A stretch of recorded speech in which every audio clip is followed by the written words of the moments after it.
पालकमंत्री जयकुमार गोरे आणि खासदार धैर्यशील मोहिते पाटील यांच्यातील राजकीय संघर्ष आणखी धारदार होताना पाहायला मिळत आहे.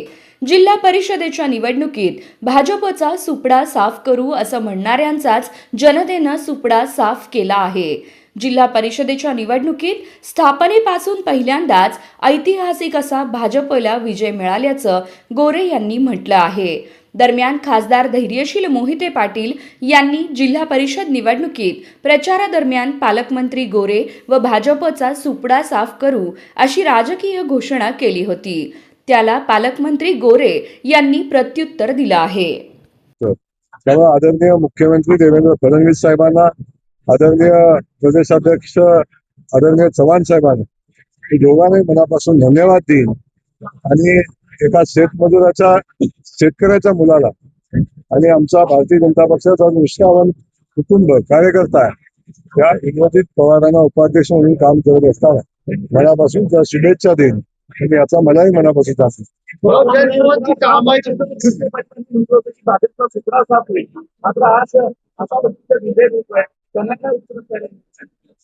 निवडणुकीचा निकाल हेच त्यांना उत्तर आहे. मी वेगळं उत्तर द्यायची आवश्यकता मला वाटत नाही. या निवडणुकीच्या निकालातनं बोध घेऊन कुणाचा सुपडा साफ झालाय याचा ते विचार किंवा अंतर्मन त्यांचं त्यांना सांगेल. आणि सोलापूरच्या जनतेला मनापासून धन्यवाद देईन. आदरणीय मुख्यमंत्री महोदयांना मनापासून धन्यवाद देईन की त्यांनी प्रचंड मोठं काम या महाराष्ट्रामध्ये उभं केलं, या जिल्ह्यामध्ये उभं केलं आणि जिल्ह्यातल्या जनतेचा विश्वास या निमित्तानं भारतीय जनता पक्षाने मिळवला. त्याचाच परिणाम म्हणून आपण बघतो प्रचंड मोठं यश नगरपालिकेला, त्याहीपेक्षा मोठं यश महापालिकेच्या निवडणुकीमध्ये आणि त्याच्याही पेक्षा चांगलं यश आपण बघतो की जिल्हा परिषद निवडणुकीमध्ये सोलापूर जिल्ह्यातल्या जनतेनं दिलं. आणि आज आपण बघतो या सगळ्या संस्था भारतीय जनता पक्षाच्या नेतृत्वाने खाली काम करतायत. त्यामुळं आमच्यावर खूप मोठी जबाबदारी आहे. लोकांनी एवढा मोठा विश्वास टाकलाय, त्या विश्वासाला पात्र राहणं आणि तेवढ्या ताकदीनं लोकांची सेवा करणं, लोकांच्या अपेक्षा पूर्ण करणं ही सगळी जबाबदारी आज आमच्यावर आलेली आहे. भाऊ, एकीकडे सदस्यांना आपण 1 कोटी देण्याची घोषणा करताय, मात्र सोलापूर जिल्ह्यातील जल जीवन मिशनची काम आहे ते पूर्णपणे ठप्प आहेत. एकीकडे निधी आपण देण्याची घोषणा करताय, मात्र निधी अभाव ही कामं ठप्प आहेत. आज तर मुळात आपल्या निवडीच्या अनुषंगाने आपण चर्चा करतोय, तरी पण जल जीवन मिशनचं जे काम आपण चालू केलं होतं त्याच्यामध्ये ज्या काही टेक्निकल अडचणी आलेल्या होत्या, काही निधीच्या योजनांमध्ये ज्या योजनाची कामं सुरू झाली त्या कामापेक्षा अधिक त्या योजनेचा खर्च होत होता, म्हणून काही योजनांची कामं थांबलेली होती. पण आता राज्य सरकारनं माननीय मुख्यमंत्री महोदयांनी बजेटमध्ये घोषणा केलेली आहे की या योजनेला लागेल तेवढा निधी केंद्रातून आला आणि नाही आला तरी सुद्धा राज्याचं सरकार देईल आणि या योजना आता तातडीने चालू होतील आणि लोकांच्या घरापर्यंत पाणी देण्याचा मार्ग मोकळा होईल.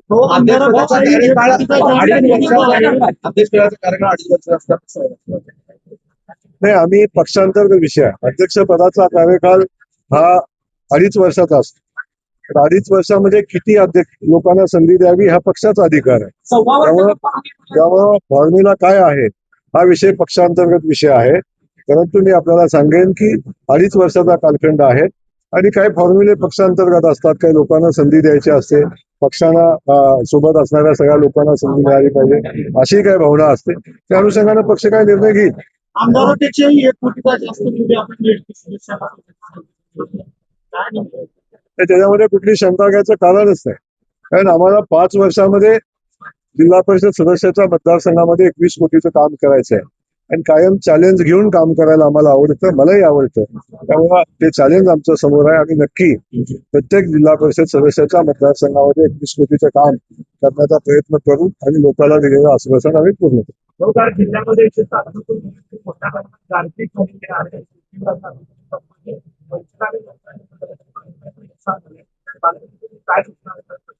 नक्की आपण बघताय जेव्हा जेव्हा शेतकऱ्यांच्यावर संकट आलं तेव्हा माननीय मुख्यमंत्री महोदय त्या शेतकऱ्यांच्या पाठीशी उभे राहिले.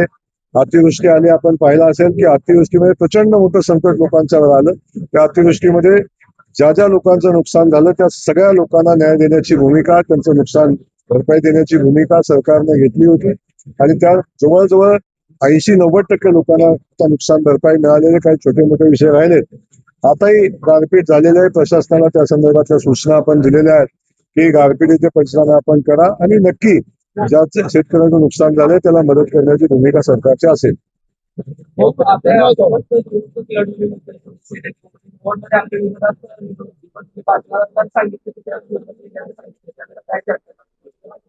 आणि आता आपण पाहतो की भारतीय जनता पक्षाची सत्ता जेव्हा जिल्हा परिषदेमध्ये आली तेव्हा अनेक सहकाऱ्यांनी सोबत काम करण्याची इच्छा व्यक्त केलेली आहे.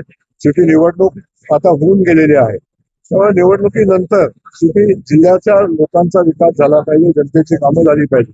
म्हणून काही गोष्टी असतात की निवडणुकीनंतर त्या विसरायच्या असतात. निवडून आलेल्या लोकप्रतिनिधी सोबत घेऊन काम करायचं असतं.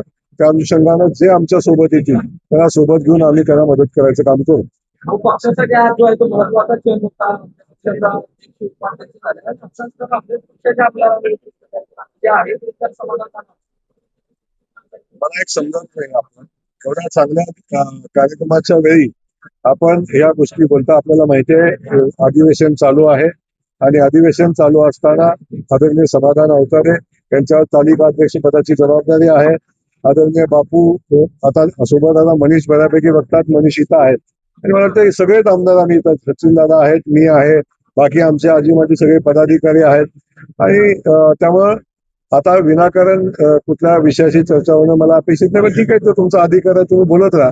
परंतु आम्ही सगळे एक मुखानं एक जीवानं आहे, म्हणूनच आज हे निकाल आपण सगळेजण पाहतो. सामाजिक संस्कृती प्रयत्न केला सगळ्यांनी महाराष्ट्रात